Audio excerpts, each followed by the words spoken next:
এটা একটা খুব বড় চিন্তার বিষয়, কারণ ইউভিবি লাইট যেটা থাকে সেটা মেনলি সকাল 11টা থেকে দুপুর 3টে পর্যন্ত এর ইন্টেন্সিটি সবথেকে বেশি থাকে। এবারে মাঠে ঘাটে যারা কাজ করে তাদের ক্ষেত্রে এটা একটা চিন্তার বিষয়, মানে পরবর্তীকালে ক্যান্সার ডেভেলপ করলেও করতে পারে, যেমন শ্রমিক বা যারা চাষ করে কৃষকের ক্ষেত্রে ডেভেলপ করতে পারে। স্কিন ক্যান্সার যেটা হলো সেটা একদম একটা স্লো গোয়িং ক্যান্সার, এটা খুব আস্তে আস্তে ডেভেলপ করে, ফলে হঠাৎ করে পেশেন্ট বুঝতে পারে না যে আমার ক্যান্সার হয়েছে বলে।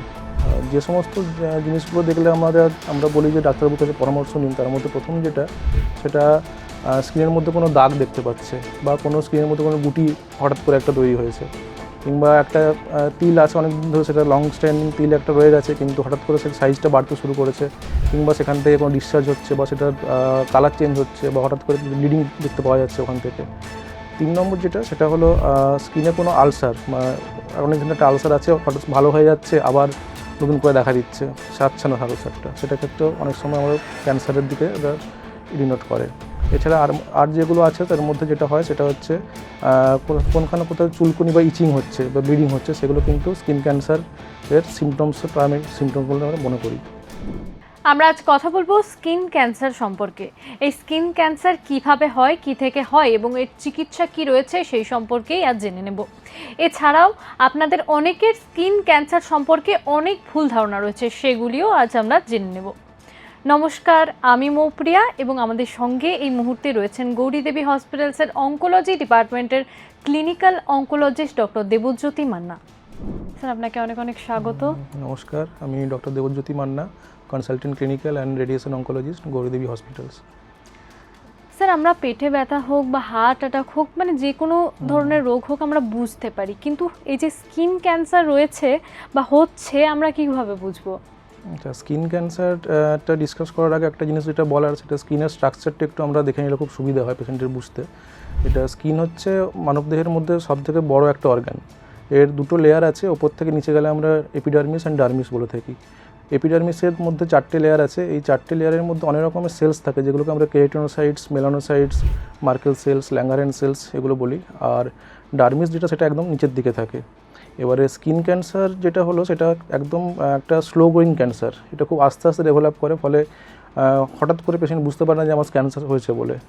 যে সমস্ত জিনিসগুলো দেখলে আমরা বলি যে ডাক্তারবাবুর কাছে পরামর্শ নিন, তার মধ্যে প্রথম যেটা সেটা স্কিনের মধ্যে কোনো দাগ দেখতে পাচ্ছে, বা কোনো স্কিনের মধ্যে কোনো গুটি হঠাৎ করে একটা তৈরি হয়েছে, কিংবা একটা তিল আছে অনেক দিন ধরে, সেটা লং স্ট্যান্ডিং তিল একটা রয়ে গেছে কিন্তু হঠাৎ করে সেটা সাইজটা বাড়তে শুরু করেছে, কিংবা সেখান থেকে কোনো ডিসচার্জ হচ্ছে বা সেটার কালার চেঞ্জ হচ্ছে, বা হঠাৎ করে ব্লিডিং দেখতে পাওয়া যাচ্ছে ওখান থেকে।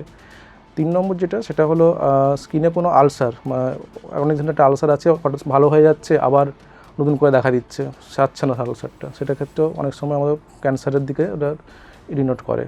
এছাড়া আর যেগুলো আছে তার মধ্যে যেটা হয় সেটা হচ্ছে কোনখানে কোথাও চুলকুনি বা ইচিং হচ্ছে বা ব্লিডিং হচ্ছে, সেগুলো কিন্তু স্কিন ক্যান্সারের প্রাইমারি সিমটম বলে আমরা মনে করি। যারা খুব ফর্সা হয় বা যাদের স্কিনে ধরুন সোরিয়াসিস রয়েছে, তো তাদের কি এই ক্ষেত্রে ঝুঁকিটা বেশি? হ্যাঁ, স্কিন ক্যান্সারে যারা খুব ফর্সা হয় মানে তাদের ক্ষেত্রে কী হয়, স্কিনের একটা মেলানিন বলে একটা পদার্থ একটা বেরোয় মেলানোসাইট থেকে। এই মেলানিনটা কী করে, স্কিন ক্যান্সারের যে মোস্ট কমন কজ সেটাকে আমরা বলি ইউভি লাইট। এর মধ্যে দুটো লাইট হয়, UV A and UV B. UV beta most common cause of skin cancer. তো মেলানিন কী করে, মেলানিনটা ওই কেরাটিনোসাইটসের ওপরে একটা প্রলেপ তৈরি করে বা লেয়ার তৈরি করে, ফলে কী হয়, ইউভি বি যে লাইটটা আছে ওটা কেরাটিনোসাইটসের মধ্যে যে ডিএনএ আছে তো ড্যামেজ করতে পারে না। এবারে যারা ফর্সা হয়, মানে ককেশিয়ানসদের আমরা বলি, যেটা যারা ফর্সা হয় সেক্ষেত্রে কী হয়, ওই লেয়ারটা অনেকটা কম থাকে, ফলে ইউভিবি লাইটটা গিয়ে ডিএনএ ড্যামেজ করতে শুরু করে এবং পরবর্তীকালে ওটা অনেক দিন পরে গিয়ে ওটা ক্যান্সার ডেভেলপ করতে পারে।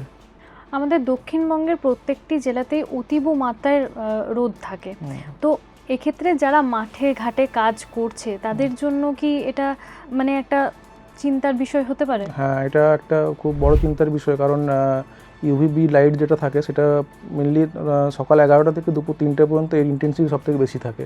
এবারে মাঠে ঘাটে যারা কাজ করে তাদের ক্ষেত্রে এটা একটা চিন্তার বিষয়, মানে পরবর্তীকালে ক্যান্সার ডেভেলপ করলেও করতে পারে, যেমন শ্রমিক বা যারা চাষ করে কৃষকের ক্ষেত্রে ডেভেলপ করতে পারে এটা।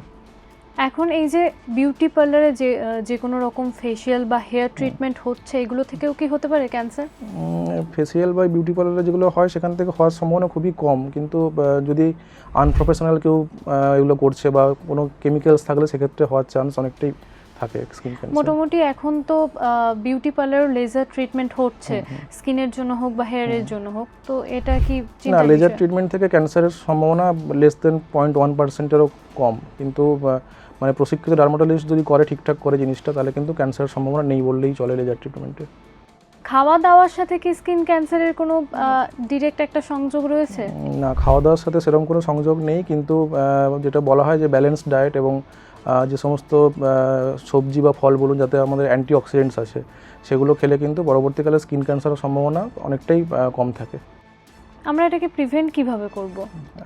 প্রিভেনশনের মধ্যে প্রথম যেটা বলার সেটা হচ্ছে 1 নম্বর যে যত সম্ভব চেষ্টা করতে হবে যে দুপুর 10টা থেকে সকাল 10টা থেকে দুপুর 3টে পর্যন্ত ঘরের মধ্যে থাকা। সম্ভব সবসময় হয় না এটা। 2 নম্বর স্কিন প্রোটেক্টিভ ব্যারিয়ার্স, যেগুলো অনেকে ফুল স্লিভ এগুলো যেগুলো পরে, ওগুলো 1 নম্বর। 2 নম্বর যেটা হয় সানস্ক্রিন একটা এখন অনেকে ইউজ করছে, এবং যদি SPF মানে সান প্রোটেকশন ফ্যাক্টরটা যদি 30-এর বেশি মানে হয়, তাহলে কিন্তু সেটা খুব ভালো কাজ করে। তো সানস্ক্রিনটা যদি রেগুলার ইউজ করা যায়, তাহলে কিন্তু স্কিন ক্যান্সারের সম্ভাবনা অনেকটাই কমে যায়। অনেকে কী করে, রেগুলার বেসিসে না ইউজ করে মাঝে মাঝে ইউজ করছে, তাতে কিন্তু রেজাল্ট খুব একটা ভালো হয় না। স্কিন ক্যান্সার হওয়ার পর চিকিৎসা কিভাবে হয়? স্কিন ক্যান্সার খুব স্লো গ্রোয়িং টিউমার তো, এবং এটা মেনলি যেটা হয় সেটা হচ্ছে এক্সপোজ এরিয়া, যেগুলো সান এক্সপোজ এরিয়া আছে তার মধ্যে হয়। মেনলি হেড, নেক, ফেস এবং ডরসাম অফ দ্য হ্যান্ড, এইগুলোতে হতে থাকে। তো চিকিৎসার মধ্যে পেনস্টে অফ ট্রিটমেন্ট যদি নন মেটাস্টেটিক মানে রোগটা ছড়ায়নি প্রথমের দিকে, সেক্ষেত্রে কিন্তু প্রথম মেন এটা হচ্ছে সার্জারি করে পুরো জিনিসটাকে কেটে বাদ দেওয়া।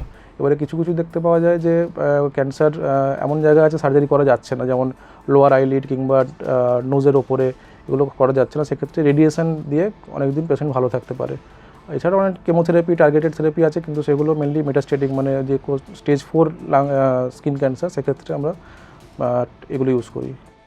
বাকি যে ক্যান্সারগুলো রয়েছে তার তুলনায় স্কিন ক্যান্সার কি মারাত্মক হতে পারে? না, স্কিন ক্যান্সারের রেজাল্ট খুবই ভালো হয়, এবং মেনলি এটা লোকালাইজড থাকে ডিজিজটা। কিন্তু কিছু কিছু ক্যান্সার খুব অ্যাগ্রেসিভ হয়, তার মধ্যে রেয়ার খুব cancer, skin cancer, Merkel cell carcinoma, ব্যাডেনেক সেল কার্সিনোমাগুলো অ্যাগ্রেসিভ হয়, কিন্তু ওগুলো লেস দেন 2%-এর ক্ষেত্রে হয়, মানে সবার নাও দেখা যেতে পারে এতে।